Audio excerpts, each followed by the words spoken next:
How is it that you manage numbers-driven clients on calls?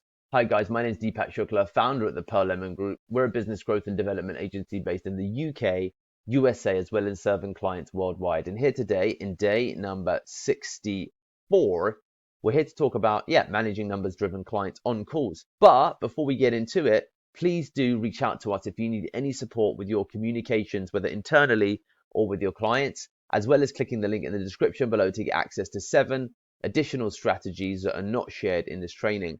So fundamentally, when you're looking, and please do watch trainings number 63 as well as 62. It will give you a huge insight into managing numbers-driven clients in general. But I want to, in this call, talk about some of the elements that I've yet to cover, the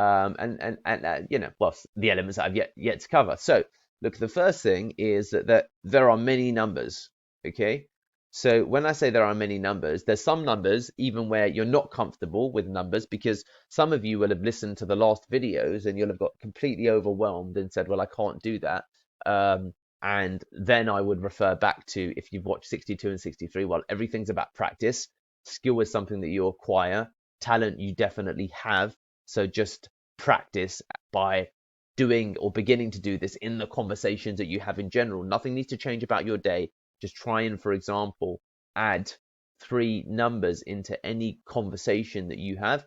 So that would be, the general arc for all of these videos. Practice, practice, practice, please, because then you'll get better results. So number 1, there are many numbers. What do I mean by that? So ultimately, there's you've got payment day, you've got kickoff day, you've got onboarding call day, you've got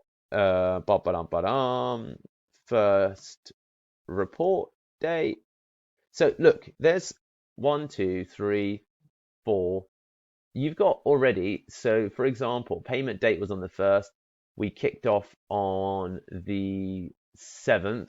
That's when we had our onboarding call. On the 12th, we started the actual work. And then on the 15th, we sent out our first report. So we've got first for payment, third for onboarding call. So let's do onboarding call is off. Yep. So do you see that these are some numbers that you can just go into any call and just have?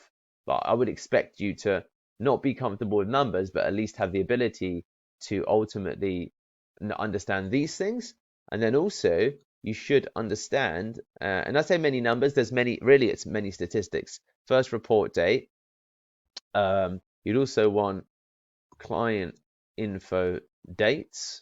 So, and then plus, plus, plus other important dates. So for example, payment is on the 1st, the onboarding call is on the 3rd, the kickoff for activity is on the 10th, the first report was on the 14th, client founded the company in 2019, the founder is Ken Richards, they're going to be launching a new website in 20 days from now, which is approximately the X date of August, and these are the other important dates. For example, important dates or line items, RE deliverables. So we're going to develop X Etsy listings, or we're going to do X hours of work, or we're going to generate X reports. So there's many numbers that you should know in general when it comes to clients, and keeping your own account fact sheet, if you will, because some of these numbers will remain static, okay? And some of them will continue to develop. So having a log of important dates per client is going to be brilliant.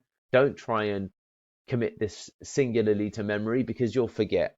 Once you start getting a bunch of clients, you'll forget. So knowing this from the outset is going to be so powerful, because then you'll have an ability to come to the call and just be able to refer back to dates, and it'll be impressive. Like, it will be impressive, and these date numbers should grow as you get new information. But we're going to be doing X blogs. It's going to be with you in X days. This is going to take X time. When can we get X update? And just noting them down, I think. And so having that, there are many numbers. Document them all. Bring those numbers to any call. So bringing those numbers to any call you have. relates to preparation. So it shouldn't take long to identify those numbers. Many of those numbers you should have. You should have all of them, in fact. And then just bringing those numbers to any call is going to have you look impressive on the call, because they'll say, Deepak, like, it's been 4 months. And you say, well, look, we started on actually January the 3rd. So it's been just over 3 months. So we're about 9 weeks into the campaign.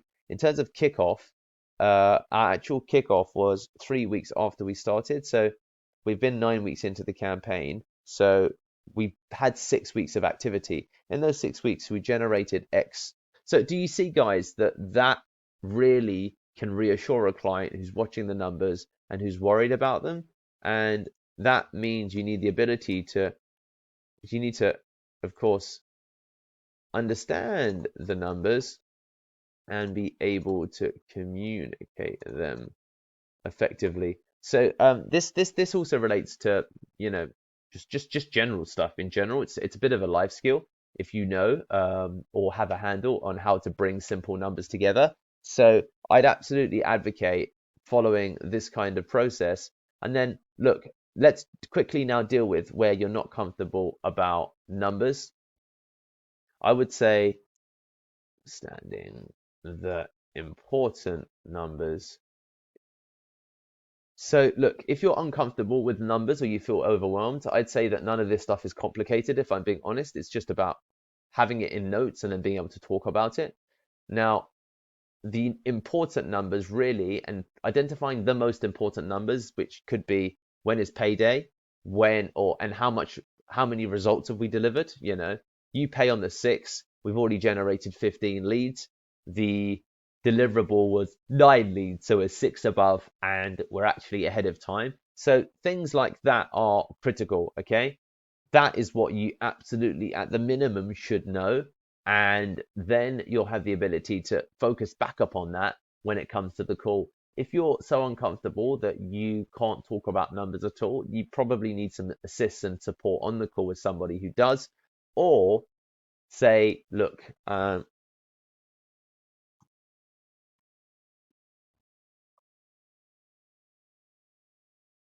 you can defer it to email and send across numbers with a detailed working out of the time. And because some of that stuff you won't think about on the call for sure, some of it will be impromptu.